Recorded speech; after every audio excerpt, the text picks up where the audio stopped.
Assalamualaikum warahmatullahi wabarakatuh. Perkenalkan, nama saya Salma Fatin Harunisa. NIM saya 0311122018. Saya dari program studi akuntansi. Dibuatnya video ini adalah untuk memenuhi tugas mata kuliah pengantar akuntansi 1 dengan dosen pengampu Bunda Sri Mulyati SMSI. Di sini saya akan menjelaskan tentang siklus akuntansi perusahaan dagang. Sebelum masuk ke siklus akuntansi perusahaan dagang, di sini saya akan menjelaskan sedikit tentang perusahaan dagang. Perusahaan dagang adalah suatu perusahaan yang kegiatan utamanya itu membeli, menyimpan, dan menjual suatu produk tanpa merubahnya. Contoh dari perusahaan dagang itu ada supermarket atau grosiran dan lain-lain.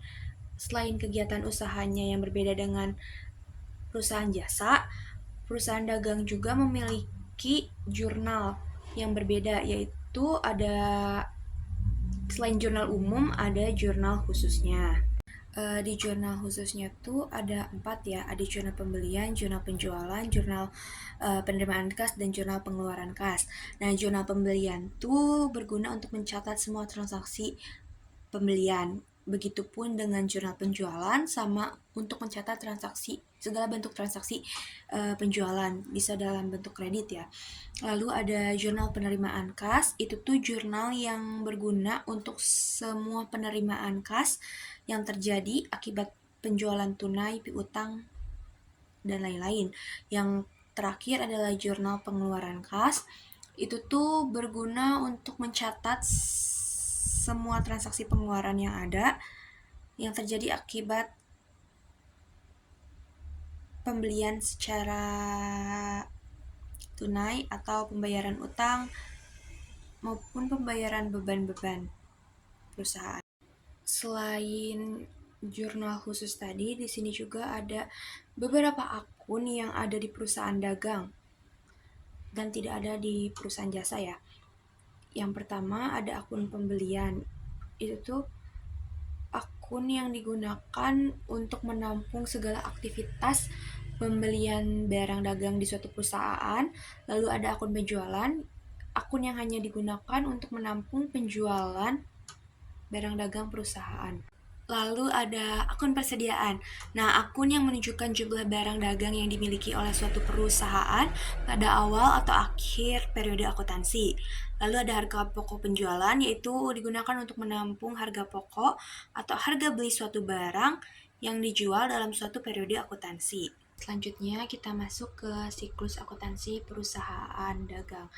Pada dasarnya siklusnya tuh sama seperti perusahaan jasa, tetapi ada beberapa perbedaan, sedikit perbedaan. Seperti di jurnal umum, di sini selain ada akun penjualan dan pembelian, ada juga tentunya HPP dan persediaan juga kan. Lalu ada akun retur dan diskon tentunya. Lalu buku besar dan neracanya juga sama. Nah, di jurnal penyesuaian ada tambahan untuk persediaan.